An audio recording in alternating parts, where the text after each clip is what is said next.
یعنی motivational speaker آپ کو کہتا ہے کہ میں آپ کو سمجھانے کا، قائل کرنے کا، ایک نشست پہ بیٹھنے کا 5,000 روپیہ لوں گا،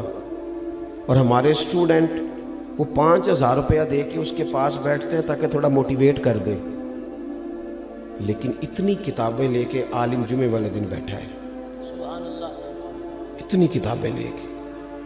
اور وہ کہہ رہا ہے تم سے کوئی مطالبہ نہیں، صرف ذرا جلدی آ جاؤ۔ مسجد میں پنکھے چلا دیے ہیں، آسانی پیدا کر دی ہے، وضو کا انتظام کر دیا ہے، چونکہ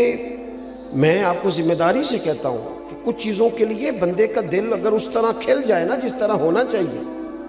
میرے اسا فرمایا کرتے تھے خیرات لینی ہو تو صرف پیالہ تو سیدھا کر لے بندہ، اگر پیالہ ہی سیدھا نہیں ہے، ہمارا وہ مزاج نہیں، معذرت کے ساتھ مذہب کے معاملات میں بات سننے کا، پڑھنے کا، غور کرنے کا، اگر وہ مزاج ہو ایک منٹ کے لیے کہیں اور نہ جانا پڑے، کائنات کی ہر نعمت ہمیں دروازہ رسول سے ملے۔ لیکن وہ والہانہ پن، جب میں پڑھتا تھا، اب تو مجھے نہیں پتا، کافی دنوں سے میں نے معلومات نہیں کی، جب میں نے میٹرک کیا تھا تو رزلٹ 31 مارچ کو آتا تھا، تو جو بھی کسی دا آیا 31 مارچ میں، ہاں نہ نہیں کرتے تسی،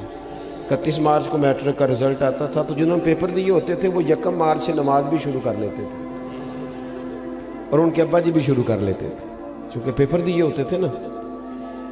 تو والد کو جس دن پتہ چلتا تھا نا کہ تیرا بیٹا میٹرک کر گیا ہے، تو جس رشتہ دار کو اس نے کبھی فون نہیں نہ کرنا ہوتا تھا،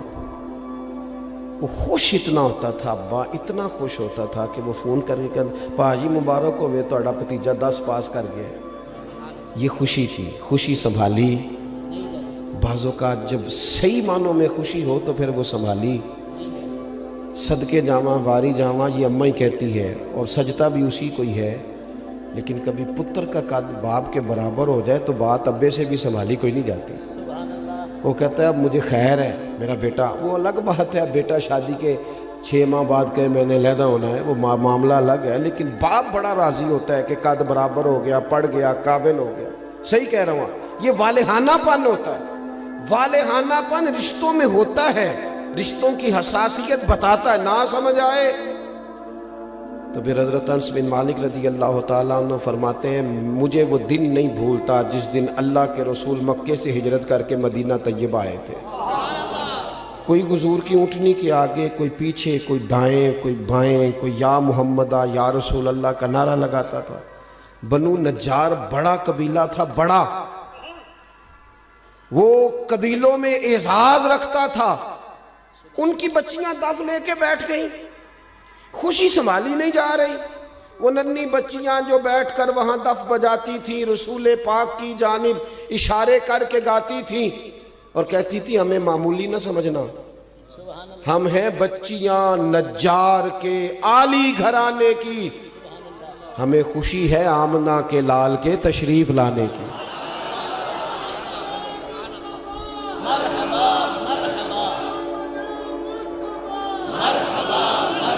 تھوڑا سا نا اس میں والہانہ پن پیدا کریں، بس والہانہ پن، کسی ایک چیز کو بھی میلاد میں رسم نہ بنائیں۔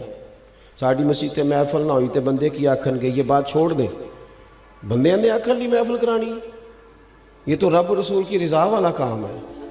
اور اس میں سے رسومات اور قیود بھی نکال دیں۔ اتنی مہنگی محفل کر دیا ہے، غریب آدمی ہاتھ ہی نہیں ڈال سکتا محفل کو، اتنی مہنگی، اتنے موٹے خرچے آنے والوں کے۔ جو یہاں آپ کے علاقے میں نعت پڑھتا ہے وہ بھی نبی پاک کی پڑھتا ہے۔ تھوڑا سا نا چیزوں، میں نے اس دفعہ پچھلے سال دوستوں سے کہا تھا کہ جڑا تسی شاپنا چ لنگر دیندے ہو نا، انہوں بھی پیر صاحب تے مولوی صاحب تے خطیب صاحب لنگر شریف ہی آندے نے، انشاءاللہ کھا لیں گے بھی،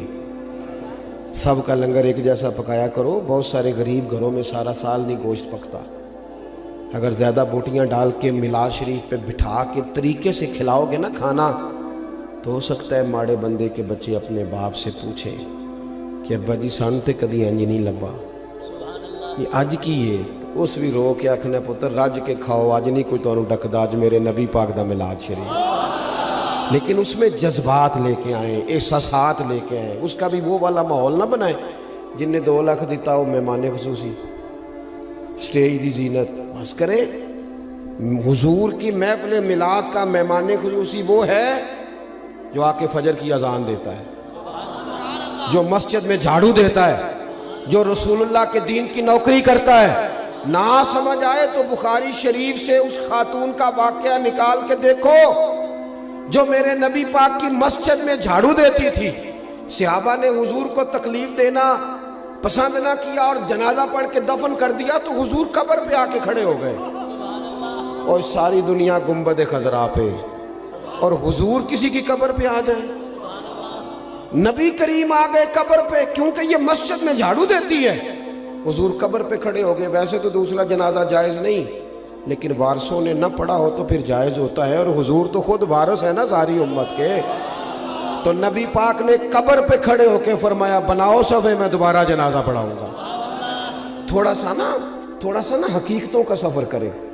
بڑی ہو گئی رسمی باتیں، بڑا کچھ ہو گیا، اب تھوڑا سا نا ہمیں اپنے مزاج میں دیکھو۔ حضور نے کہا تھا کسی صحابی سے کہ میرے ناک سے یا میرے منہ سے بلغم نکلے تو چہرے پہ مال لینا۔ ادب اور محبت اور والہانہ پن ہو تو انداز بھی آ ہی جاتے ہیں، انداز آ جاتے ہیں۔ حضور نے کہا تھا کسی سے کہ میرے وضو سے جسم سے جو پانی لگ کے گزرے تم چہروں پہ ملنا، کہا تھا۔ بلکہ آپ صحیح مسلم شریف دیکھیں، حضرت ابو ایوب انصاری رضی اللہ تعالیٰ عنہ فرماتے ہیں نبی کریم علیہ السلام میرے گھر کو حضور نے رونق بخشی، میرے غریب خانے پہ آئے تو میرے گھر کی 2 منزلیں تھیں، نیچے میں رہتا تھا،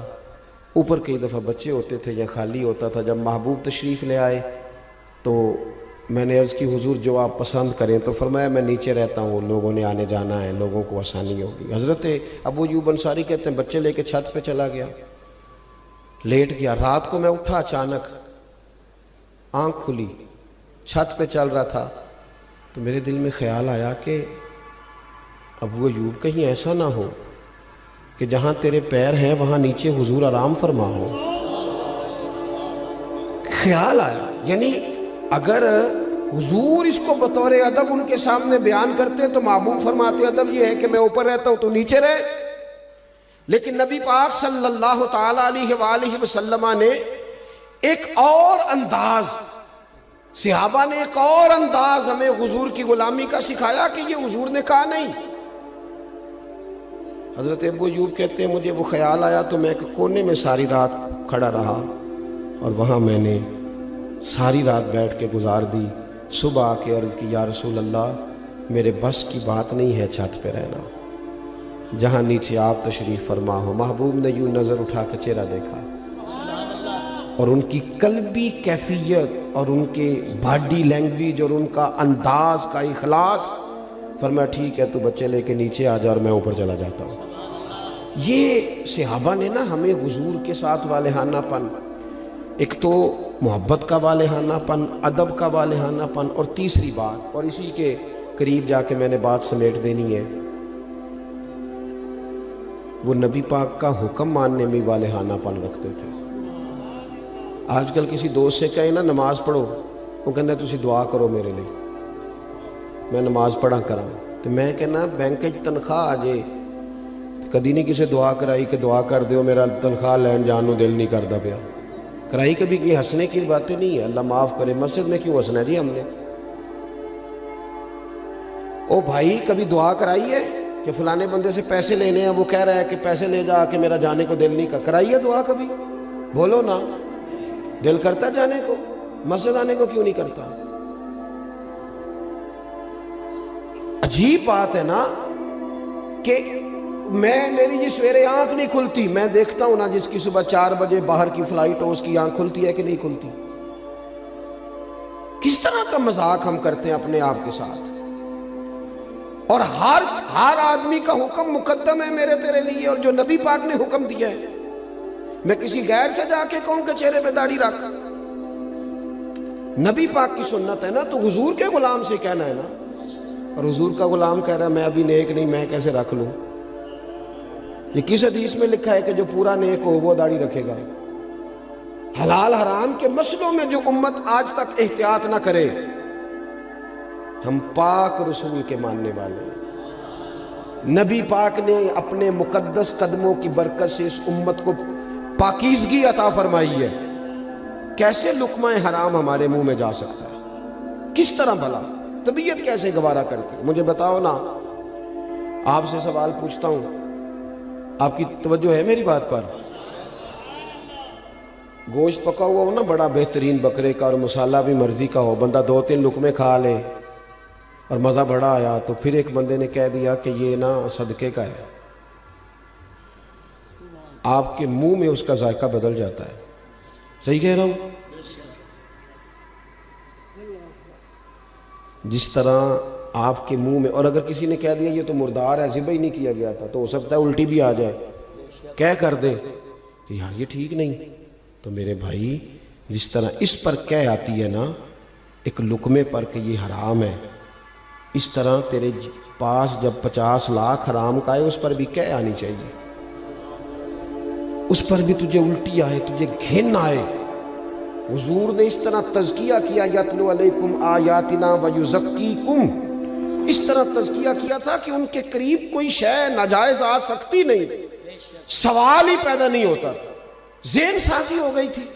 آج اور پھر آپ کو ایک بات اور عرض کروں، نبی کریم صلی اللہ تعالی علیہ وسلم نے چاند کے 2 ٹکڑے کیے، ڈوبا ہوا سورج موڑا،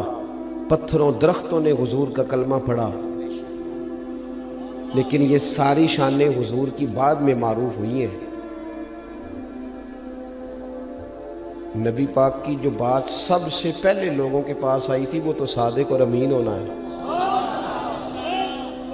ہاں میٹھا کھانا بھی سنت ہے، لیکن سچ بولنا سب سے بڑی سنت ہے۔ مسواک کرنا بھی سنت ہے، لیکن دل صاف رکھنا سب سے بڑی سنت ہے۔ تو یہ کیا بات ہوئی چند ظاہری چیزوں پر تو عمل ہو جائے اور اسی کو پورا دین سمجھ لیا جائے، لیکن جو نبی پاک علیہ الصلوۃ والسلام نے معرفت کا نور اور روشنی دی ہے اس پر توجہ نہیں، اور بات ماننے میں بہانے، ہیلے بہانے۔ میں نے دیکھا ہے سیانے بیانے بندے اور مسجد کے اجرے میں میٹنگ ہو رہی ہے،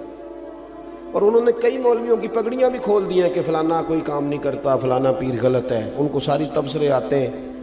نماز کا ٹائم آتا ہے تو ان میں سے بہت سارے لوگوں کو کام یاد آ جاتا ہے،